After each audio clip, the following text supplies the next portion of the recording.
주께서 우리와 함께 계심을 믿습니다. 옆에 사람들에게 주의 사랑으로 사랑합니다. 앞뒤의 사람에게도 또 주의 사랑으로 사랑합니다.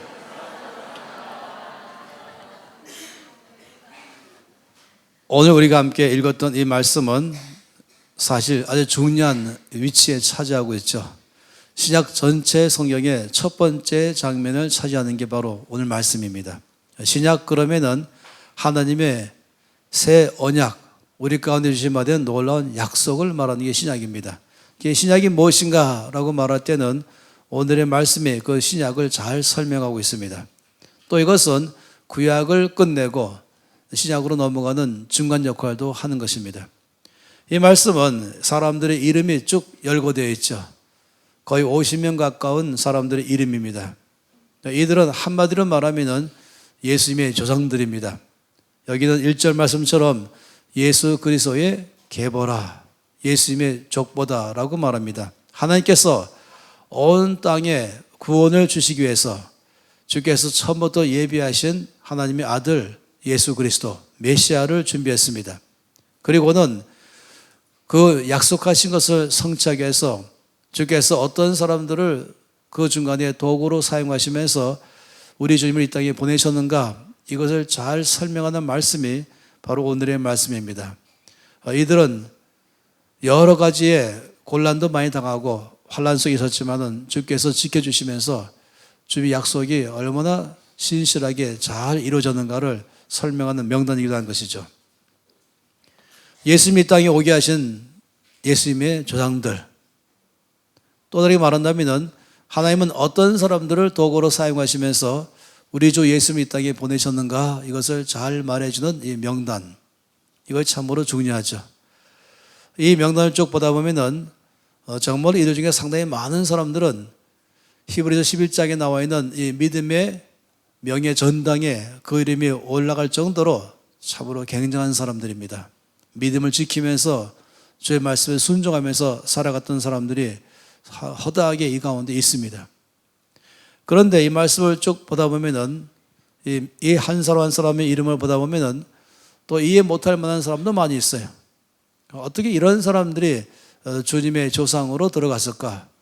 어떻게 하나님은 이런 사람들을 주께서 오게 하시는 데에 통로로 사용하셨을까라고 의아할 정도의 사람들이 많이 있습니다. 영적으로도 심각한 사람, 또 정서적으로도 심각한 사람, 사회적으로도 아주 곤란한 사람들, 이런 사람들이 주님의 조상 안에 들어가 있다 하는 것 자체가 우리에게 의문점을 주게 하는 것입니다. 더군다나 여성들의 이름이 나와 있습니다.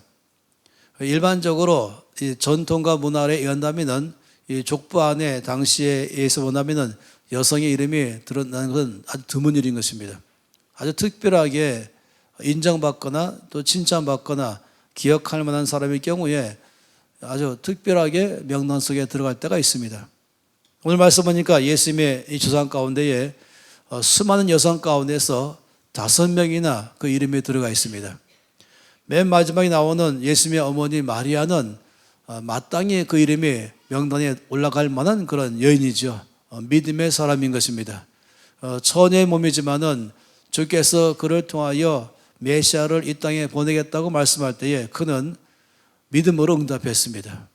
굉장한 여인인 것입니다.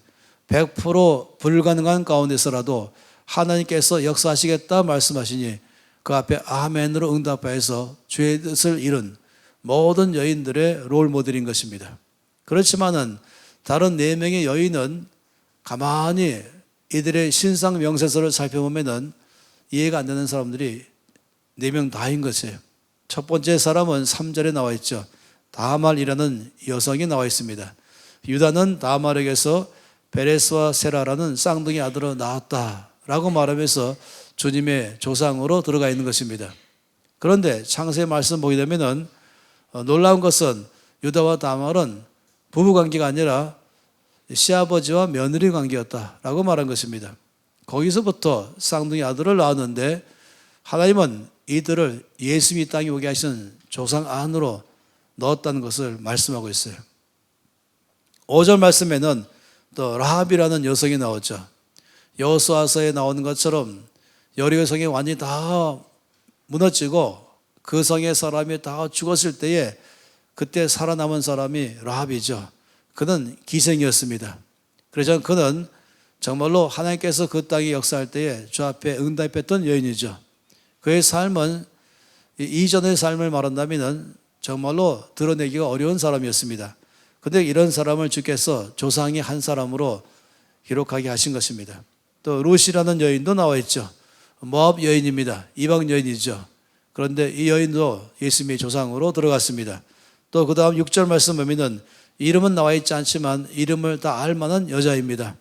이렇게 말했습니다. 우리아의 아내라고 말했습니다. 남의 아내였는데 다윗이 그를 통하여 솔로몬을 낳았다 하면서 예수님의 조상으로 들어가 있습니다. 그 외에도 또 아브라함의 가정을 보거나 또 이삭의 가정을 보거나 또 그 다음에 야곱의 가정을 보거나 또 그 다음 유다의 가정을 보거나 이 가정들을 쭉 살펴보다 보면은 요즘으로 많이 말하면 역기능 가정입니다. 그러니까 비정상적 기능을 발휘하고 있는 그런 패밀리. 그런데 이들 모두가 다 놀랍게도 예수님을 이 땅에 오게 하시는 조상으로 주께서 이들을 사용하셨다라고 말씀하십니다. 잘못 오해하면은 굉장히 실망스러운 그런 이야기일 수도 있습니다. 그리고 오히려 믿음이 떨어질 만한 그런 이야기일 수도 있는 것입니다. 어떻게 이런 사람들이 이렇게 영적으로나 또는 사회적으로나 도덕적으로나 여러 면에서 정말로 입에 오르기 부끄러울 만한 그런 사람들임에도 불구하고 어떻게 하나님은 이런 사람들을 예수님이 땅에 오게 하신 조상으로 삼으셨을까? 죄인을 구원하러 주께서 주님을 보내신다면 그렇다면 죄인을 구원할 만한 그런 자격이 있는 사람들을 통해야 되지 않을까라고 말한 것입니다. 그런데 여러분 아세요? 이들을 이 명단을 우리가 보다 보면은 하나님께서 왜 이런 사람들을 사용하시면서까지 예수님을 보내셨을까? 거룩한 사람, 탁월한 사람들도 많이 있는데 왜 그런 사람들이 아니라 이런 사람들을 주께서 도구로 사용하시면서 우리 주님을 이 땅에 보내셨을까? 왜 그러고도 또한 온 천하가 다 알 수 있도록 아예 신약의 첫 장에 이 명단까지 다 공개하셨을까 하는 것입니다. 근데 여러분 한 가지 아실 것은 우리가 말씀을 늘 볼 때마다 하나님이 말씀하신 그 뜻을 알기를 원한다면 패스워드를 입력하셔야 됩니다. 비밀번호를 입력해야 그 안으로 들어갈 수 있는 것처럼 말입니다. 바로 주님의 은혜의 방, 주님의 말씀의 방, 주님의 뜻을 알 수 있는 방으로 들어가려면 비밀번호를 입력해야 됩니다. 그 비밀번호는 뭔지 아십니까? 그거는 하나님은 사랑이시라 하는 것입니다. 이것을 입력해야 우리는 창세기 3장에서의 선악과도 이해할 수 있고 이걸 입력해야 성경 전체 안의 내용들을 이해할 수가 있는 것입니다. 따라서 이 말씀 볼 때에도 하나님께서 왜 이런 사람들을 사용하시면서 우리 주님을 이 땅에 보내셔서 우리를 구원하는 구주가 되게 하셨을까 한다면은 한마디로 말하면 하나님은 사랑이시다. 어떤 사랑입니까? 용서하시는 사랑이시다. 이것을 이해해야만이 이 말씀의 뜻을 알 수가 있습니다.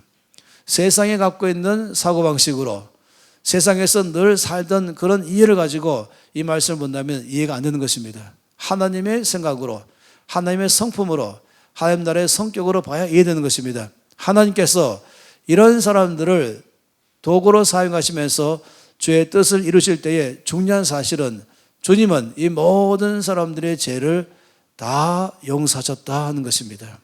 이것이야말로 기독교의 핵심이죠. 이 복음의 핵심이며 우리 모든 교회의 본질인 것입니다. 주께서 우리 모든 사람에 대해서 우리 모든 죄를 다 용서하시고 깨끗하게 하시고 우리를 의롭다 하시고 하나님의 안에서 구원받을 만큼의 역사하신 것, 이것이 바로 복음의 핵심인 것입니다.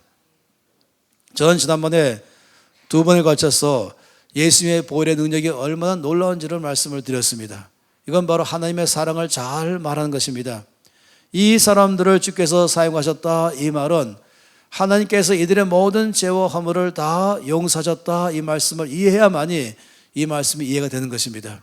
이들은 용서받은 죄인입니다. 이들은 모든 죄 사함을 받은 사람들인 것입니다. 그래서 주께서 이들을 주님의 은혜 안으로 이끌어 주신 것이죠. 이 말씀을 보다 보면은 주님의 사랑이 얼마나 크신지를 알 수가 있습니다. 주의 사랑이 얼마나 놀라운지를 이 말씀이 다 말하고 있는 것입니다. 아까 찬양을 부른 것처럼 하늘을 두루마리로 삼고 그 많은 바다의 물을 먹물로 삼아서 주의 사랑을 기록한다 할지라도 그 사랑을 다 기록할 수 없다고 말하는 그 엄청나고 광대한 주님의 사랑, 이 짧은 16절 안에 풍성하게 드러나 있는 것입니다. 하나님께서 이만큼 사랑하셨습니다. 이걸 잘 말한 것이죠. 이들의 모든 죄와 허물을 하나님께서는 다 용서하셨습니다 라고 말을 이 말씀 안에 잘 볼 수가 있는 것입니다. 로마서 5장 8절 말씀에 이렇게 말씀했죠. 우리가 아직 죄인 되었을 때에 그리스도께서 우리를 위하여 죽으심으로 하나님께서 우리에 대한 자기의 사랑을 확증하셨느니라. 하나님께서 우리를 사랑하신다 말씀할 때 증거를 떼세요 라고 말한다면 십자가가 나를 얼마나 사랑하는지 그 증거인 것입니다. 절대로 뺄 수 없는 확실한 증거인 것입니다. 이만큼 내가 너를 사랑한다.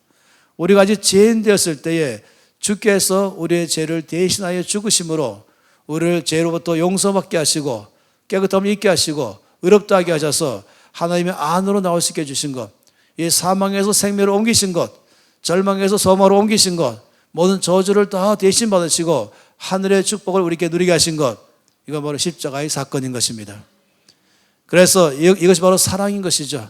우리가 주 앞에 회개했을 때 사랑한 것이 아니라, 우리가 주 앞에 눈물 흘릴 때 사랑한 것이 아니라, 우리가 죄인 되었을 때 할지라도 그때 이미 우리를 사랑하셔서, 먼저 사랑하셔서 예수님을 십자가에 죽게 하신 것입니다. 이사야 44장 22절 말씀에는 내가 내 허물을 빽빽한 구름에 사라진 같이 내 죄를 안개에 사라진 같이 도말하였다라고 말씀했습니다. 하나님께서 나의 죄를 얼마큼 제거시키셨는가, 나의 허물을 얼마큼 다 해결하셨는가, 빽빽한 구름이 사라진 것처럼, 안개가 거친 것처럼 나의 모든 죄를 완벽하게 다 도말하셨다라고 말씀했습니다. 그래서 그러므로 너는 내게로 돌아오라, 내가 너를 구속하였다라고 말씀하십니다. 하나님께 나아가면은 언제나 환영입니다. 하나님께 나아가면은 하나님은 우리의 죄를 다 기억하시고 그 지나간 주간의 죄를 다 낱낱이 다 기록하시고 또 지난달의 모든 죄를 다 낱낱이 기록하시고 지난해의 모든 죄를 낱낱이 기록하시고 날 때부터 지금까지 살아던 모든 삶의 내 행태를 다 기록해서 이걸 보시고 나를 대하는 게 아니라는 것입니다. 나를 대할 때는 예수님의 보혈로 덮으신 받은 나를 보신 것입니다. 제 용서함 받은 나를 보신 것입니다. 베드로가 그 대표적인 예이죠. 베드로는 주님을 참 사랑하는 사람이었습니다. 그는 헌신된 제자였습니다. 그는 대박이 터진 그날 얼마나 이 어부로서 고기를 많이 잡았는지 2배, 남의 배까지 빌려서까지 그 잡은 고기를 부었는데 꽉 차서 배가 물에 잠길 만큼까지 고기를 많이 잡았다 말씀했습니다. 바로 그때 주께서 나를 따라오라 라고 말씀할 때 그 배와 그물과 고기를 버리고 즉시로 따라갔던 사람이었습니다. 사람들은요, 실패했을 때, 아무것도 없을 때는 주를 따라가기 참 쉬워요. 몸만 가면 되는 것입니다. 그러나 대박이 터졌을 때, 가진 것이 많을 때 그 모든 가진 것을 다 버리고 주를 따른다는 것은 정말로 사랑이 아니면 할 수가 없는 것입니다. 베드로가 바로 그런 사람으로 출발했습니다. 그런 베드로가 굉장한 실패 속에 들어간 적이 있죠. 주께서 붙잡힐 때에 그는 주님을 부인했습니다. 그냥 모른다가 아니라 저주까지 하면서 모른다 했습니다. 또 맹세까지 하면서 모른다 했습니다. 3번씩이나 예수님을 부인했죠. 그런데 그 주께서 죽으셨다가 부활하신 것입니다. 그렇지, 베드로에게 오셨죠. 베드로는 사실 너무나 놀라고 기뻤습니다. 주께서 다시금 부활하신 걸 보는 순간에 얼마나 소망이 충만했겠습니까? 그런데 베드로는 한편으로는 마음이 이 먹구름이 끼는 것이에요. 기쁨이 충만하면서도 소망이 넘치면서도 입가에서 웃음이 사라진 것입니다. 왜냐하면 그날 밤 사건이 베드로의 마음을 괴롭게 하는 것이에요. 나는 자격이 없다. 나 같은 사람은 제자의 자격이 없다. 그래서 베드로는 결국 결정 내리고 옛날 직업으로 돌아가 버렸습니다. 그 예루살렘에서 저 북쪽에 갈릴리로 가서 다시금 배를 타고 그물을 잡고 또다시 고기 잡기를 시작했죠. 그때 다른 6명도 함께 따라 나섰습니다. 그는 정말로 절망에 들어갔죠.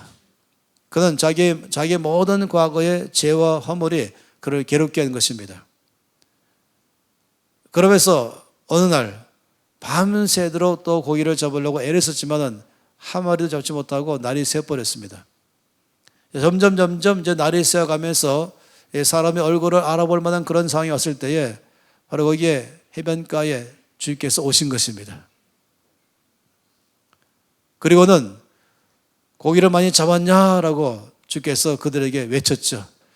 이 해변가에서 한 50m 좀 떨어져 있었다라고 말했습니다. 그러니까 그 새벽에 그 소리가 들리는 것이에요. 제 아들은 그냥 생각 없이 한 마리도 못 잡았다라고 답변했어요. 주께서 그물을 배 오른편에 던지라라고 말씀했죠. 그들은 그가 누군지 모르지만은 그 말을 듣고 너무 다급하니까 한 마리 못 잡았잖아요. 그물을 오른편에 던지니까 고기를 많이 잡았습니다. 나중에 쉬어보니까 153마리였다고 말하고 있죠. 큰 고기를 말한 것입니다. 그 순간에 누가 한 명이 바로 그분이 예수님이신 줄을 알아봤습니다. 그래서 주님이시다 라고 말했죠. 그때 한 명이 그 말을 듣자마자 바로 옷을 두르고 물속으로 점프해 들어갔습니다. 베드로였습니다. 왜 그랬을까요? 드디어 올 때가 왔구나 이런 마음이겠습니까? 여기까지 쫓아오셨구나 그런 마음이겠습니까? 아닙니다. 주를 만나고 싶어서 점프한 것입니다. 왜 그런지 아세요? 2000년 전에 당시의 배는 기계로 가는 것이 아닙니다. 모터로 가는 것이 아니라 손으로 놓아져서 가는 배였습니다. 따라서 50m를 놓아져서 가는 그 시간보다는 내가 헤엄쳐 가는 것이 더 빠르겠다라고 결정한 것이에요. 그만큼 그는 주를 향한 마음은 꽉 차 있지만은 그러나 그 행동은 늘 주 앞에 죄송스러운 것이었습니다. 먼저 헤엄쳐 나왔지만은 그렇다고 기쁜 마음으로 주를 대할 수는 없는 것이죠. 상당히 어색한 분위기였을 것입니다. 곧 이어서 나머지도 다 나왔습니다. 그물에 고기를 잡아서 나왔죠. 그날 새벽의 분위기는 상당히 어색했습니다. 주님께서는 그 멀스케 있는 제자들에게 말씀했을 거예요. 왜 가만히 있냐? 좀 잡은 고기 좀 내놓으라. 주님이 이미 거기에 숯불을 피워놨었죠. 그리고는 잡아온 고기 중에서 제일 좋은 것을 꺼내가지고 당연히 칼로 쓸지 않고 토막내지 않고 통째로 구웠습니다. 지금도 예루살렘 이 갈릴리 호수에 가면은 식당들이 여러 개 있어요. 여러분 식당 들어가시면은 메뉴판 볼 생각도 하지 마십시오. 메뉴판도 없습니다. 메뉴는 하나밖에 없습니다. 뭔지 아십니까? 큰 접시에 큰 고기 한 마리가 통째로 구워서 나옵니다. 그리고 메뉴는 뭔지 아시죠? 피터스 피쉬, 베드로의 물고기. 그날 주께서 잡아주신 물고기가 바로 이거란 말이냐. 그래서 고기가 맛있든 안 맛있든 감격하면서 먹는 것입니다. 그러면 주께서 이제 떡도 구워주시고 생선도 직접 구워서 다 줬어요. 얼마큼 이제 먹고 나니까 마음도 여유가 생겼잖아요. 그때 주께서 모두 앞에서 베드로에게 질문했습니다. 그 질문이 뭔지 아십니까? 주께서 베드로에게 베드로야 너는 끝까지 목숨 바쳐 나를 따라올 수 있겠느냐? 라고 질문했습니까? 만일에 그렇게 질문했다면 베드로의 답변 아시죠? 주님 그 질문은 저를 2번 죽이는 것입니다. 저는 그것 때문에 여기까지 와 있잖아요. 난 자격이 없다. 큰 소리를 쳤지만 나는 주를 3번씩이나 부인했던 나는 과연 주를 따라갈 수 있을까? 여러분 아세요? 주님은 절대로 우리에게 말씀할 때 약점을 가지고 말씀 안 하세요. 우리의 잘못된 걸 꼭 집어서 말씀 안 하세요. 자번에 말씀한 것처럼 사랑은 허다한 허물을 덮는다. 남의 허물을 거듭 말하는 사람은 이가 나는 사람이다. 세상은 그렇게 할지 모르겠어요. 남의 약점, 단점을 머릿속에 기억하고 또 기록해놨다가 여차하면 들이밀면서 나를 당황하게 만들고 꼼짝 못하게 도구로 사용할지 모르지만은 우리 주님은 절대로 그런 분이 아니십니다. 우리 주님은 절대로 나 약점 따라서 말씀 안 하세요. 나의 허물 따라 말씀 안 하세요. 나의 잘못을 가지고 들춰내면서 말씀하는 분이 아니세요. 주께서 베드로에게 말씀하신 것은 뭐였습니까? 베드로야, 네가 나를 사랑하느냐? 주님은 베드로가 얼마나 주를 사랑하는지는 알고 계셨어요. 그래서 베드로야, 네가 나를 사랑하느냐? 베드로가 답변하기를 주님이 아십니다. 제가 주를 사랑하는 줄 주님이 아십니다. 주를 사랑하지만 그러나 실패했잖아요. 주를 사랑하지만 죄를 지었잖아요. 그렇지만 사랑하는 것입니다. 결심했지만, 주를 사랑함으로 결심했지만 결심대로 살지 못하고 무너질 때가 있지 않습니까? 주께서 베드로에게 네가 나를 사랑하느냐? 주님이 아십니다. 내 양을 먹이라. 또 질문했어요. 네가 나를 사랑하느냐? 어떤 사람은 왜 3번씩이나 말씀했을까? 이것은 아픈 과거의 기억을 치료하기 위해서였다라고 말씀하는 사람도 있습니다. 주님은 이와 같이 우리 가운데 오실 때는 사랑으로 오신 것이에요. 용서하시고 용납하시고 불쌍히 여기시고 이해하시면서 우리에게 다가오는 것입니다. 이 예수님의 족보는 이런 놀라운 주님의 사랑을 우리 가운데 잘 설명하고 있는 것입니다. 우리 주님은 제가 이때가 평생 살아오면서 좀 저를 대하실 때 제 죄를 갖다가 가지고 대한 적이 없어요. 원수마귀가 그렇게 하죠. 성경 말씀에 원수마귀는 역할이 꼭 검사 같다 그랬습니다. 형제들을 밤낮 참소하는 자라고 말했어요. 어릴 때부터 내 모든 것에 관해서 죄와 허물과 실수와 약점과 단점들을 모두 다 빽빽하게 기록해가지고 하나님께 들이미는 것이죠. 하나님, 이 사람은 이런 사람입니다. 그럼 주님 뭐라고 말씀하십니까? 이미 다 집을 되었다. 십자가로 이미 끝냈다. 이미 다 그 모든 죄에 대해서 대가는 다 집을 되었다.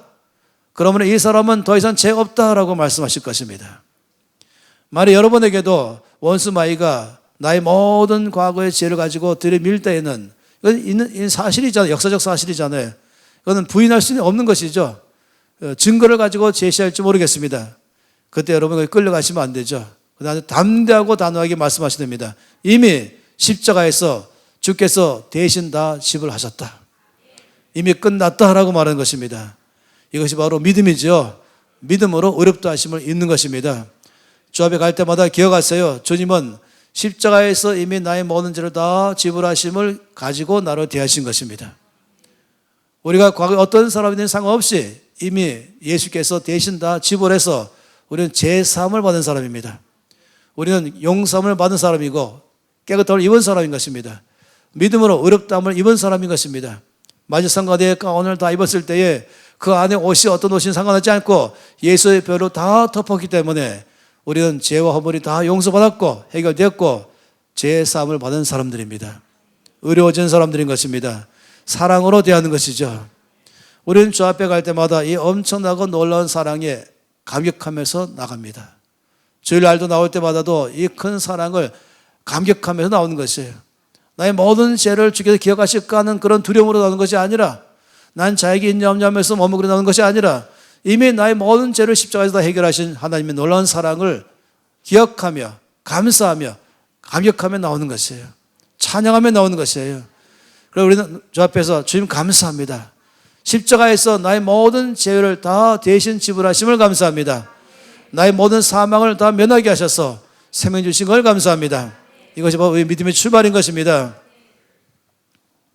그런데 오늘 말씀해 보니까 제가 오늘 위해서 이 말씀을 주 앞에 준비할 때 주께서 이 말씀으로 우리 온 세간한 공동체에게 하시는 말씀이 무엇일까 볼 때에 중요한 건 더 있습니다.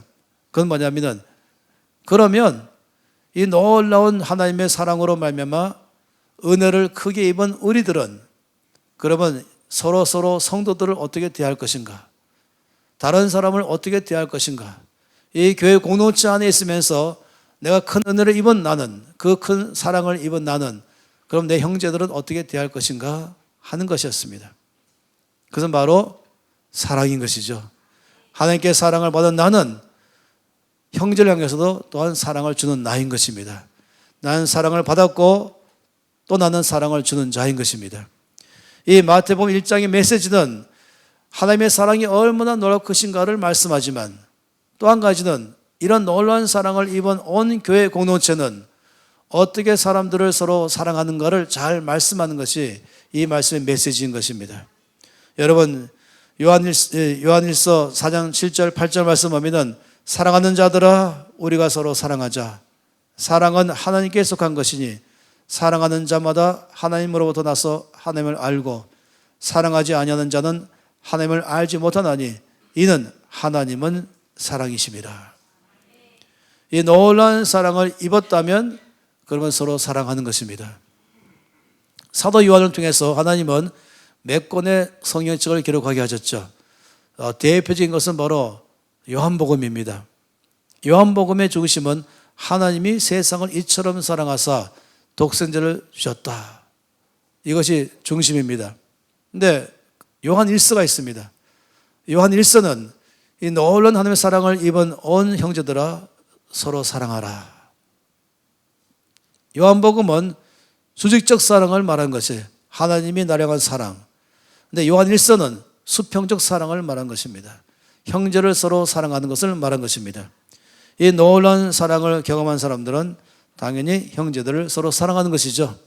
한번 생각해 보세요. 여러분이 주일날 주보를 나눠주는 사람이 됐으면 순서가 주보를 나눠주는데 한 가정이 그 동네가 다 잘 알맞는 한 가정이 교회로 처음 방문했습니다. 가족입니다. 아빠, 엄마가 두 아들을 데리고 이제 교회로 오고 있었습니다. 두 아들은 쌍둥이 아들입니다. 근데 아빠, 엄마이지만은 부부로 말하기는 나이 차이가 너무 많이 나는 그런 가족입니다. 바로 유다와 다말과 여기 나오는 두 명, 베레스와 셀의 가족이죠. 이들은 어디 가든지 늘 수군수군 되는 데서 살았었습니다. 슈퍼마켓 가도 사람들이 자기들끼리 수군수군거리고 세탁소 가도 눈초리가 이상하고 거래 가도 수군거리고 이들은 어디 가든지 늘 사람들보다 눈총 많은 가정이었습니다. 뭐 저렇다더래 이렇게 말한 것이죠. 그런데 교회는 어떨까? 세상은 우리를 늘 손가락질하고 우리를 늘 밀어내고 우리를 늘 한쪽으로 나쁜 가족, 나쁜 사람 이렇게 말하는데 교회는 어떨까? 그러니 이 가족은 교회 오면서 마음이 조마조마한 것이 교회도 똑같지 않을까? 여러분이 그 가족을 지금 오는 걸 보고 있어요. 어떻게 대하실래요? 잠깐 화장실 갔다 오실 겁니까? 그 사이에? 피하기 위해서. 그 가족은 너무나 마음이 어려우면서 교회 들어오면 어디 감히 앞자리에 와서 앉겠습니까? 어디 중간에 앉겠습니까? 저 맨 끝에 오른쪽 끝에 앉겠죠. 그러면은 마치 무슨 사스 환자 온 것처럼 주변에 한 5줄은 아무도 안 앉아버려요. 저 사람들은 이런 사람들이래. 끝나고도 아무도 인사도 안 해. 이런 사람들이래. 만약 그랬다면은 그 가족은 다시는 교회 오지 않을 것입니다.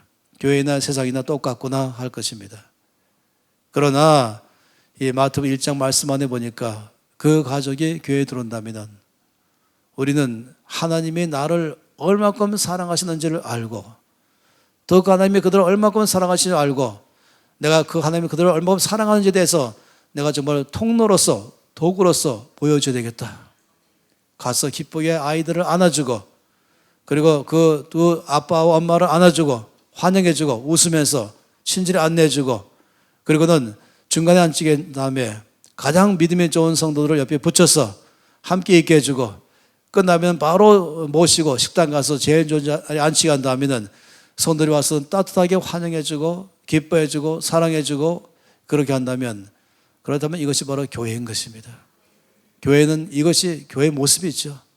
교회와 세상의 차이가 여기 있는 것입니다. 우리는 죄인이었지만은 용서함 받은 죄인이 된 것입니다. 우리는 죄와 허물이 많은 똑같은 사람이었지만은 우리는 그 모든 것을 주님의 사랑으로 십자가로 다 깨끗하게 해결받은 사람들인 것입니다. 사랑을 입은 자들의 모임이 은혜를 입은 자들의 모임이 교회인 것입니다. 그러면 이 교회는 또한 그 은혜와 사랑을 서로 가운데 나누는 것이 바로 교회인 것입니다. 그래야 이것이 교회인 것이죠. 만일에 현대판 라합이 그날 주일날 교회에 왔다고 생각해 보세요.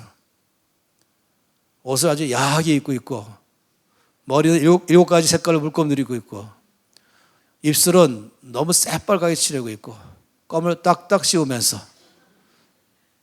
성의치 안 들고 그냥 백만 흔들면서 들어오고 있어요. 속은 무지무지 가슴이 쫄아있지만은 어디 가든지 자기는 늘 그런 여자로 취급받는데 교회는 어떨까? 아무렇지 않게 도도하게 들어오지만 그 속은 쫄아있는 것입니다. 근데 아주 어떤 나이 많은 권사님이 불러가지고는 점잖게 가서 옷 좀 갈아입고 와 이렇게 한다면은 껌 좀 뱉고 머리 색깔도 좀 하나로 두 개로 좀 줄이고 여러분 다시 교회 안 올 것입니다. 하나님은 탕자의 비유를 통해서 말씀하기를 탕자의 아버지가 옷이 뭐냐? 왜 병들었냐? 이 꼴이 뭐냐? 돈 어째 썼냐? 이런 식으로 물어보는 것이 아니었죠. 더러운 대로, 못난 대로, 냄새나는 대로, 병든 채로 있는 그대로 환영해 줬어요. 이것이 바로 아버지의 사랑인 것입니다. 그러니 우리가 서로를 사랑할 때도 이것이 바로 교회의 사랑인 것입니다. 이 나도나의 호돈이 쓴 책 중에서 유명한 명작이 있죠. 바로 주온 글씨입니다. 영화로까지 나왔습니다. 한 사람이 죄를 지어서 그 마을에서는 죄 지은 사람에게 어깨에 낙인을 찍어버린 것이죠. 글씨가 좋은 글씨로 지금 낙인인 것이에요. 그 온 동네는 이 여자를 볼 때마다 그냥 죄인으로 아예 취급해버린 거예요. 한 번 죄인이면 영원한 죄인인 것입니다.